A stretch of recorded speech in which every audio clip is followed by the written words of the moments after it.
నమస్తే అండి. నేతి బీరకాయలో నెయ్యి ఉంటుందో లేదో నేను చెప్పలేను కానండి, నెయ్యి వేసి మాత్రం బీరకాయ కూర చేసుకున్నా, బీరకాయ వేపుడు చేసుకున్నా అయితే చాలా బాగుంటుంది. అయితే నెయ్యి మనం బీరకాయలో అయితే నీరు ఎక్కువ ఉంటుంది కాబట్టి మరి ఒంటికి చాలా మంచిది అని అంటారనమాట. ఒంటికి కావాల్సిన నీరు అందిస్తుంది అని అంటారు. ఏదైతేనేమి చేసే విధానం చూపిస్తున్నాను అనుకోండి, చూసేసారనుకో చేసేసుకుందరు. కానీ ఏదైనా చేసేదాన్ని బట్టే ఉంటుందండి. మనసు ఉంటే మార్గం ఉంటుంది అని అంటారు మా వారు. అలానా మనసు పెట్టి చేసేమనుకోండి ఏదైనా బాగుంటుంది.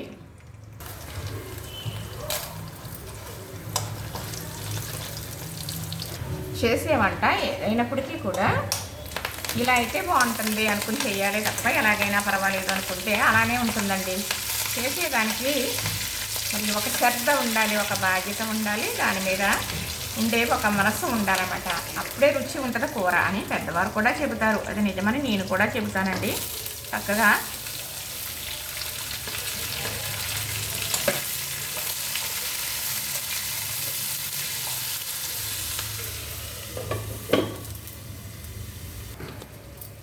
కూరకి తాలింపందం, బట్టకు జాడింపందం అంటారు పెద్దవాళ్ళు.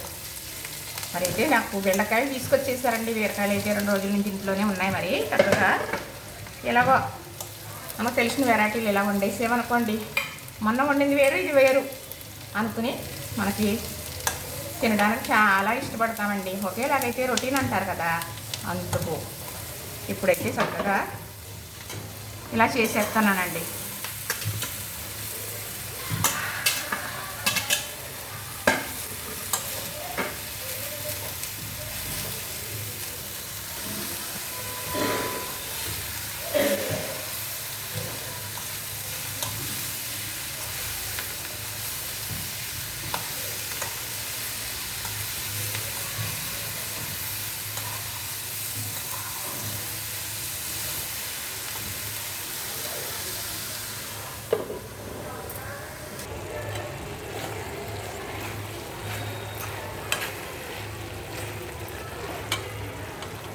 బీరకాయ కూర రెడీ అయిపోయిందండి. బీరకాయ ఎలా వండుకున్నా చాలా బాగుంటుంది. ఎప్పుడు వేపుకుంటే ఇంకా బాగుంటుంది. పచ్చానికి మరీ వాడతారు. ఎలా తిన్నా మాత్రం మనకు ఆరోగ్యానికి చాలా మంచిది బీరకాయ.